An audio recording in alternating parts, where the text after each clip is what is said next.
Good morning. My name is Walker Schneider, and I have the great honor as serving as the president for the Hopkins class of 2015.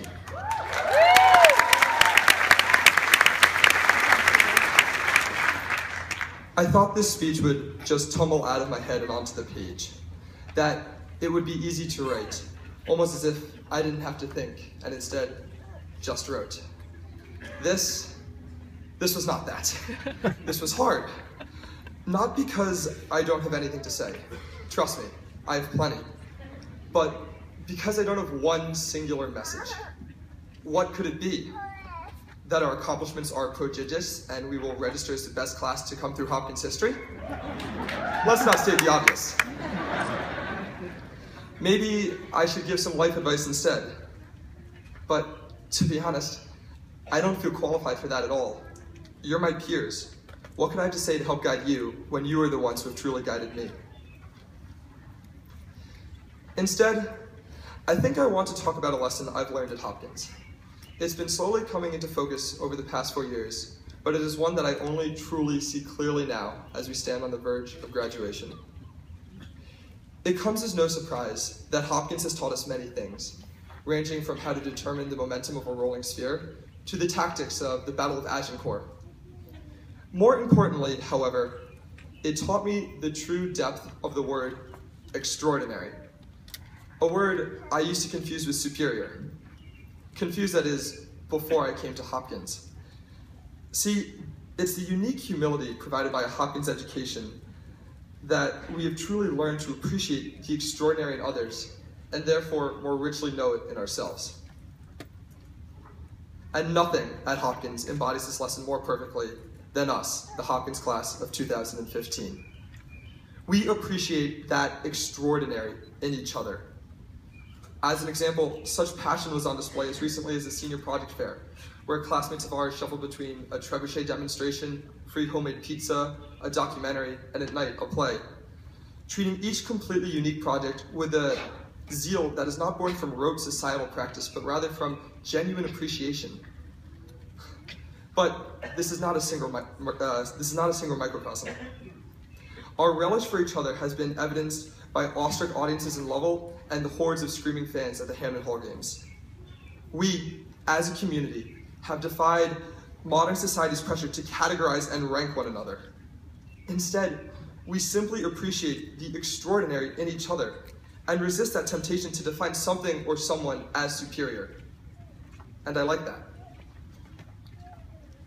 My mother often references a Maya Angelou quote, and I feel it is particularly applicable today. Ms. Angelou once said, "I have learned that people will forget what you said. People will forget what you did, but people will never forget how you made them feel." We, class of 2015, have made Hopkins feel. There's no question about that. But in a larger sense, it made me think about our legacy. How have we made Hopkins feel? What have we made our school feel?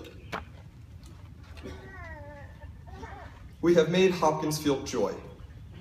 All of the accomplishments our classmates have achieved, academic, athletic, philanthropic, and otherwise, have produced this joy for others that would seem uncharacteristic of a school labeled competitive.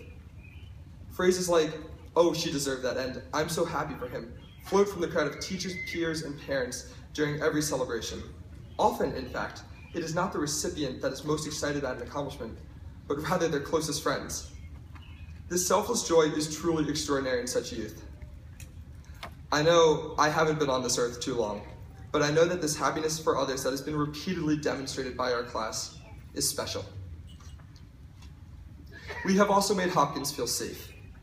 Not in terms of physical security. We have our wonderful security team and the maintenance crew to thank for that. No, instead, it's our class's warmth and openness, coupled with our powerful appreciation of the extraordinary in everyone, that has created this safe environment for all. We have taken a diverse and vulnerable high school student body, and by being so accepting of all, we have effectively neutralized what otherwise could be an unfortunately conforming teen community. We have created this special bubble where all is okay to risk and experiment. Where else would a student comfortably perform dexterous flag throwing, show off their advanced coding skills, or willfully engage in tossing a greased pumpkin? The class of 2015's unusual inclusiveness and open-mindedness has fostered the safe community where everyone's own piece of extraordinary can thrive, and it is one we will know will persist in the hands of the underclassmen for years to come. Finally, we have made Hopkins feel hope. The future service of a cadet to defend our freedom, the ability to produce entirely new mathematical theorems, the undaunted bravery of a beautifully persistent survivor, and myriad other examples have embedded the strongest sense of hope within Hopkins. We, as a class, have made unflattering labels such as iGen and app-dependent fall away to be replaced by one simple, beautiful term: hopeful youths. So, it goes beyond a shout of a doubt to say that we have impacted Hopkins School. But as we move on from this day, as we step away from our seats and outside this tent, think about how deeply Hopkins has impacted us. Think about the opportunity our parents gave us to attend this extraordinary school. Think of how the faculty facilitated our growth into our own extraordinary. And think of how every single one of our classmates has sparked the extraordinary in all of us. For all that you have done for us, to the parents, to the faculty, and to our peers, thank you. To the Hopkins class of 2015, go forth and continue to be extraordinary. I know you will.